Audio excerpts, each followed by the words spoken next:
नमस्कार मित्रों, आप सभी का स्वागत है मेरे YouTube चैनल रूरल पाठशाला में। पहले की वीडियो की अच्छी प्रतिक्रिया के बाद मैं आपके सामने अगली वीडियो लेके आया हूँ। लेकिन पहले की वीडियो में एक सवाल था, शून्य क्या है।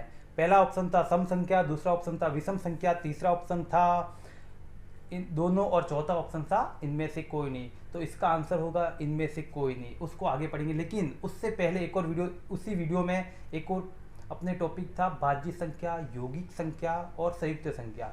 ऐसी संख्या है जिसमें उसी संख्या के अतिरिक्त अन्य संख्या का भी भाग जाए, उस संख्या को कहेंगे भाज्य संख्या। उसमें कहा था मैंने सबसे छोटी भाज्य संख्या कौन सी है, सबसे छोटी भाज्य संख्या कौन सी है।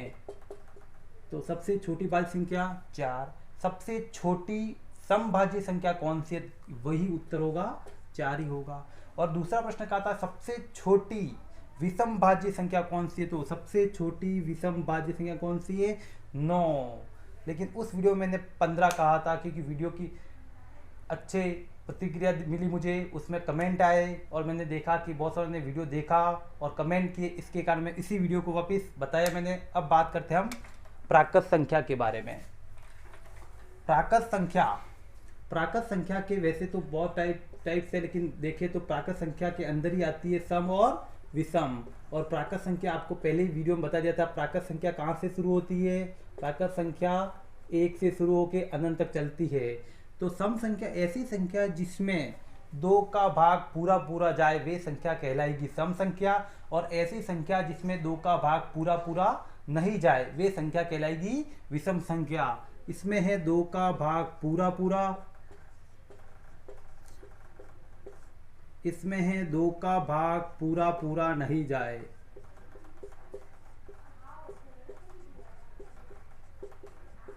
इनके उदाहरणों की बात करें तो 2, 4, 6 और इसमें बात करें तो 1, 3, 5, 7 डैश डैश डैश।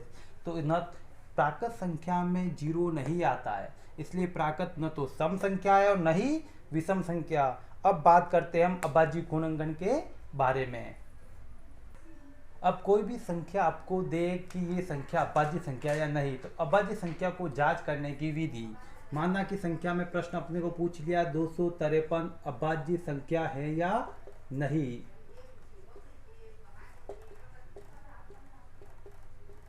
ये हमारे सामने प्रश्न है, तो पहली स्टेप इसको जांच करने की, संख्या से जस्ट बड़ी, संख्या से जस्ट बड़ी पूर्ण वर्ग संख्या कौन सी है, वो देखो। पूर्ण वर्ग संख्या। सेकंड स्टेप, पूर्ण वर्ग संख्या का वर्गमूल।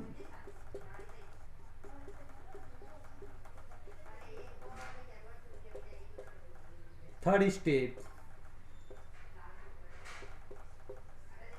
वर्गमूल से छोटी जितनी भी अभाज्य संख्या हैं वो सभी लिख दीजिए। और लास्ट स्टेप, इन सभी अभाज्य संख्या का उस संख्या में भाग लगाइए। अगर भाग जा रहा है तो वह संख्या अभाज्य संख्या नहीं होगी, और भाग नहीं जा रहा तो वह संख्या अभाज्य संख्या होगी। तो चेक करते हैं सवाल के लिए। 253 से जस्ट बड़ी पूर्ण वर्ग संख्या कौन सी है, 256। अब 200 सेकंड स्टेप में कहा कि 256 का वर्गमूल क्या होता है, 256 का वर्गमूल क्या होता है, 16। 16 से छोटी अभाज्य संख्या, 16 से छोटी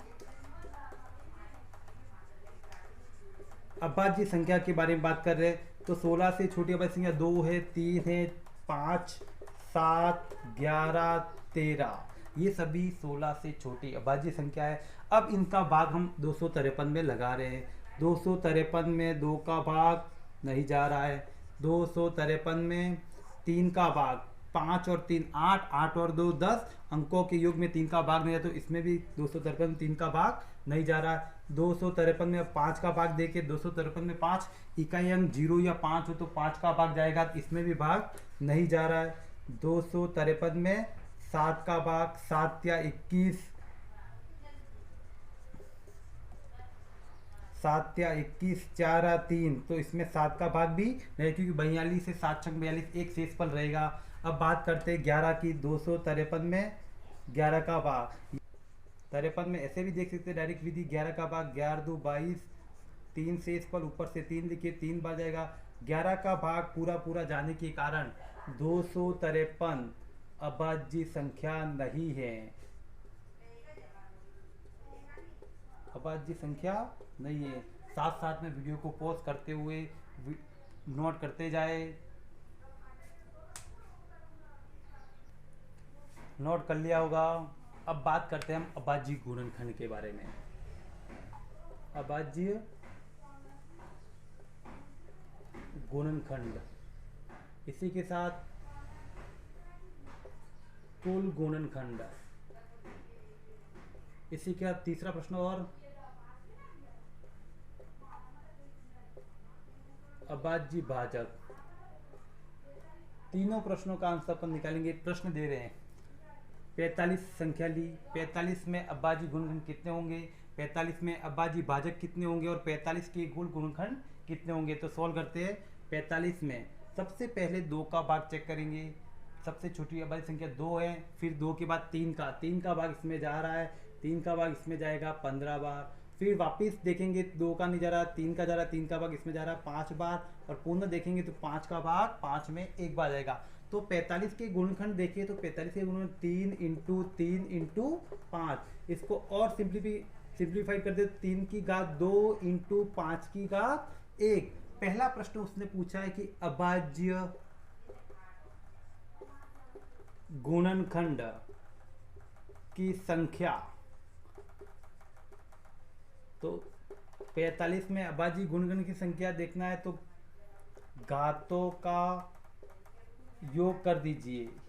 क्या करना है आपको, घातों का योग। यहाँ 3 के ऊपर घात 2 है और यहाँ 5 के ऊपर घात 1 है, तो घातों का योग 2 + 1, तो आंसर होगा आपका 3। तो 45 के अभाज्य गुणनखंड की संख्या कितनी है, 3।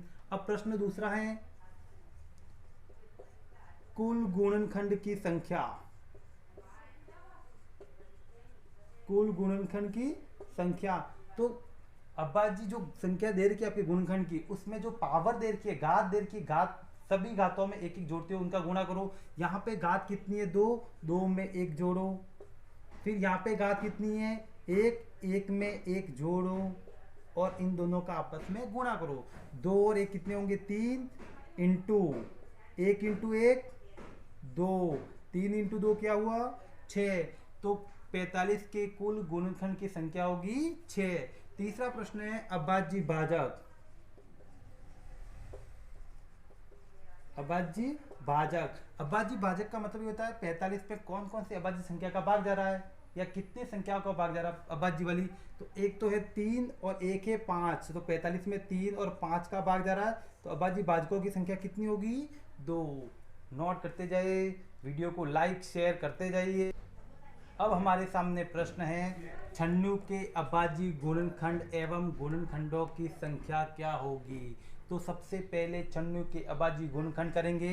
96 में सबसे पहले सबसे छोटी अभाज्य संख्या है 2, पहले 2 का भाग जा रहा है क्योंकि ये सम संख्या, 2 का भाग 96 में जाएगा 48 बार, पुनः 2 का भाग 48 में 24 बार, 2 का भाग 24 में भाग जाएगा 12 बार, 2 का भाग 12 में जाएगा 6 बार और 2 का भाग 6 में जाएगा 3 बार और 3 का भाग जाएगा 1 बार। तो 96 के गुणनखंड हो गई ये, और 2 की घात यहाँ पर है 5 और 3 की घात है 1। तो अभाज्य गुणनखंड की संख्या निकालने तो घातों का योग करना है। अभाज्य गुणनखंड की संख्या निकालने तो घातों क्या करना है, योग करना है। यहाँ पे घात 5 है और यहाँ पे घात 1, दोनों का योग किया तो आंसर कितना हुआ 6। तो 96 के अभाज्य गुणनखंड की संख्या कितनी होगी 6। अब दूसरा प्रश्न पूछा है कि कुल गुणनखंड की संख्या क्या होगी। तो घातों में एक जोड़ते हुए, प्रत्येक घात में एक जोड़ते हुए उनका आपस में गुणा करना है।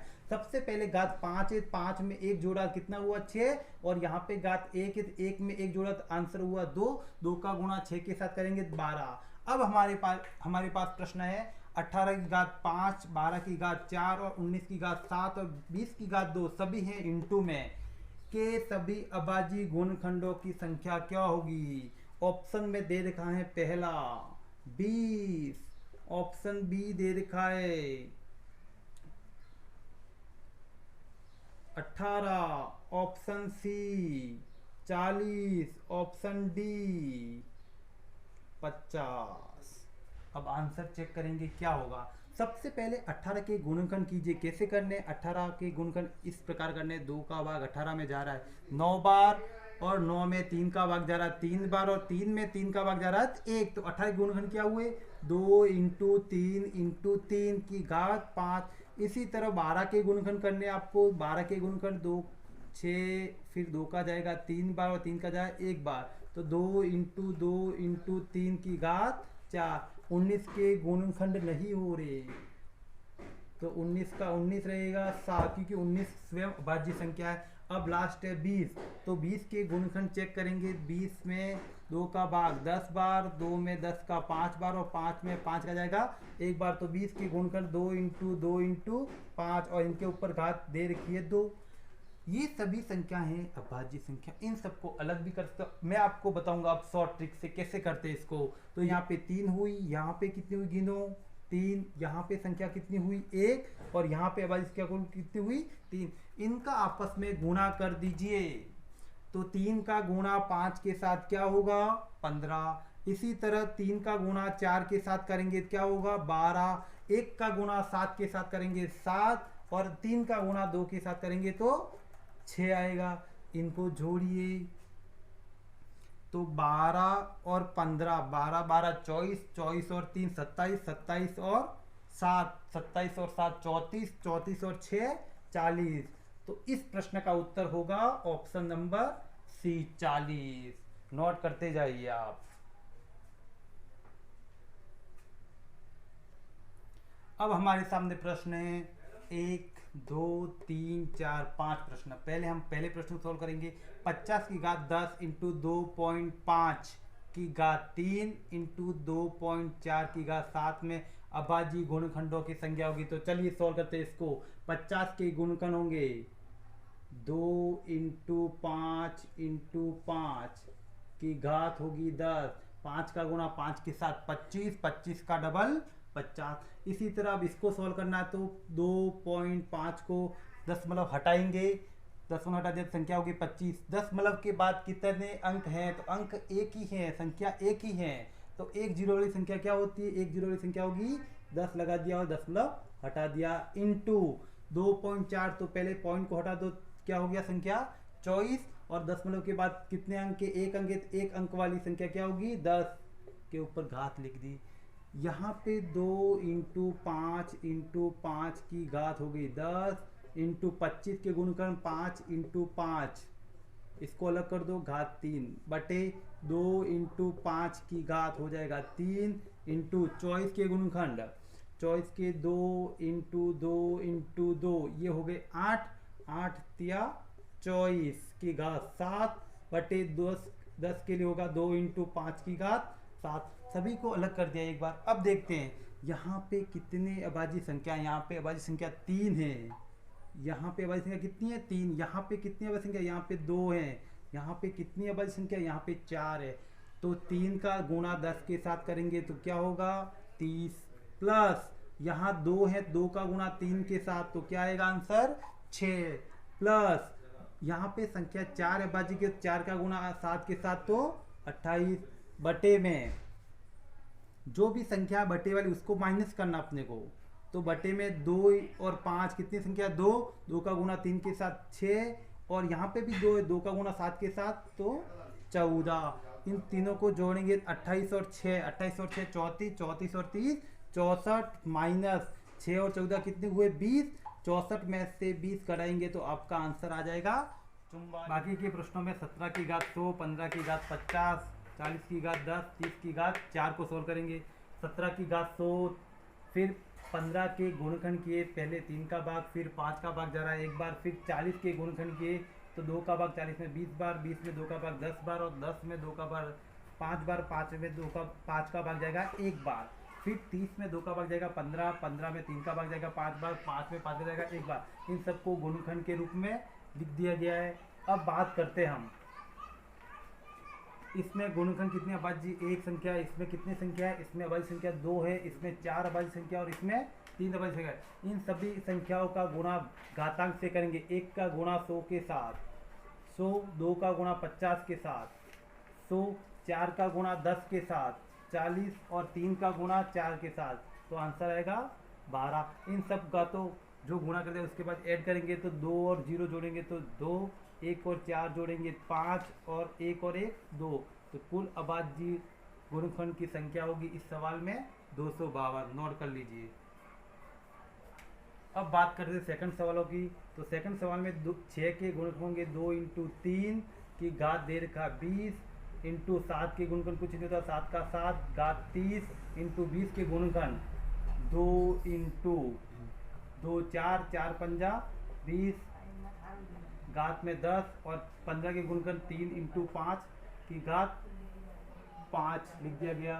अब इसमें कितनी संख्या है, इसमें 2 संख्या है, इसमें 1 संख्या है, इसमें 3 संख्या है और इसमें 2 संख्या है।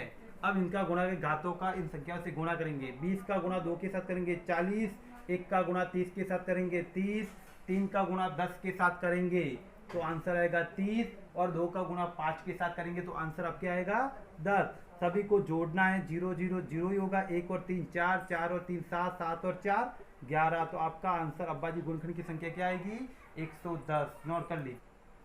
अब अगले सवाल में और देखते हैं।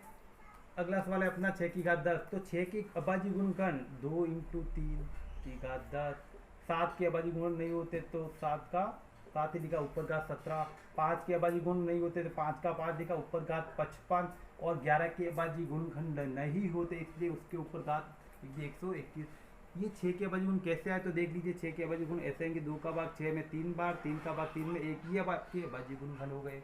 अब कितनी संख्या है, इसमें संख्या है 2, इसमें संख्या है 1, इसमें संख्या है 1 और इसमें संख्या है आपकी 1। सभी संख्याओं का ऊपर घात से गुणा करेंगे। 2 का गुणा 10 के साथ 20, 1 का गुणा 17 के साथ 17, 1 का गुणा 55 के साथ 55 और 1 का गुणा 121 के साथ करेंगे तो 121। इन सबको ऐड कर लेंगे तो ये हम जोड़ रहे हैं 7 और 5 कितने होते 12, 12 और 1 13, हाथ से लगी 1, 1 और 2 3, 3 और 1 4, 4 और 5 9, 9 और 2 11, हाथ से लगी 1 और 2, ये आपके अभाज्य गुणनखंड की संख्या। नोट कर लीजिए। अब बात करते हैं लास्ट सवाल जिसमें अंश और हर दोनों में संख्या दे रखी है। इस तरह के सवाल को कैसे करते हैं, कुछ नहीं है, बहुत सिंपल सा मेथड है, कुछ डरने की जरूरत नहीं है। तो देखिए कैसे सॉल्व करेंगे। पहले 48 के गुणनखंड कर लीजिए। 48 के गुणनखंड करेंगे, 2 का भाग इसमें जाएगा कितना 48 का आधा 24, वापिस 2 का भाग आधा 12, वापिस 2 का भाग आधा 6, वापिस 2 का भाग 3 और 3 में भाग जाएगा 3 का। एक और संख्या दे रखी है आगे की संख्या 30, 30 के कर लेते हैं हम साथ साथ में गुणनखंड कर लेते हैं। 30 में 2 का भाग जा रहा है 15 बार, 3 का भाग जा रहा है 5 बार और 5 का भाग जा रहा है 1 बार। इसी तरह हम 12 के कर लेते हैं। 12 में 2 का भाग जा रहा है 6 बार, 2 का भाग जा रहा है 3 बार और 3 का भाग जा रहा है 1 बार। अब लास्ट संख्या रही 15, 15 के भी देख लेते हैं हम एक साथ। 3 का भाग जा रहा है 5 बार, 5 का भाग जा रहा है 1 बार। इन सभी गुणनखंड के रूप में लिख रहे हैं अभी।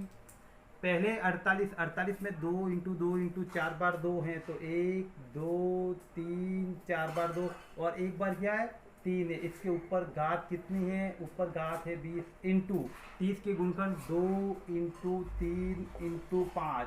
इसके ऊपर घात दे रखी है 15 बटे का चिन्ह 12 के गुणनखंड 2 × 2 × 3 की घात दे रखी है 20 इंटू 15 के गुणनखंड 3 × 5 ऊपर आपको घात दे रखी है 10। क्या करना है, करना कुछ नहीं है, बहुत सिंपल सा मेथड। देखिए ऊपर संख्या कितनी 1 2 3 4 5, कितनी संख्या है 5। यहाँ पे कितनी संख्या है 3, ऊपर का गुणा करते 5 का गुणा 20 के साथ, तो 20 का गुणा 5 के साथ या 5 का गुणा 20 के साथ करो तो उत्तर आएगा 100। फिर प्लस करना है 3 का गुणा 15 के साथ या 15 का गुणा 3 के साथ 15 दिया 45, ऊपर आंसर आपका आ गया 145। अब बटे का आंसर देखते हैं। 3 है संख्या, 3 का गुणा करेंगे 20 के साथ तो होगा 60 प्लस यहाँ पे संख्या आपके पास आ रही है 2, 2 का गुणा 10 के साथ तो कितना हुआ 20। इन दोनों का उत्तर आपके पास आया 80। ऊपर वाली संख्या में नीचे वाली संख्या घटा देंगे तो 145 में से आपको 80 घटाना है। 5 में से 0 गए 5, 14 में से 8 गए तो 6, तो कुल आबादी घन की संख्या आपके पास होगी 65। दोस्तों वीडियो को देखिए, अंत तक देखिए। जब तक समझ में नहीं आया तो कमेंट बॉक्स में भी आप कमेंट करके बताएं किस टॉपिक के बारे में आपको समझ में नहीं आ रहा है। वीडियो को लाइक करें, शेयर करें। धन्यवाद।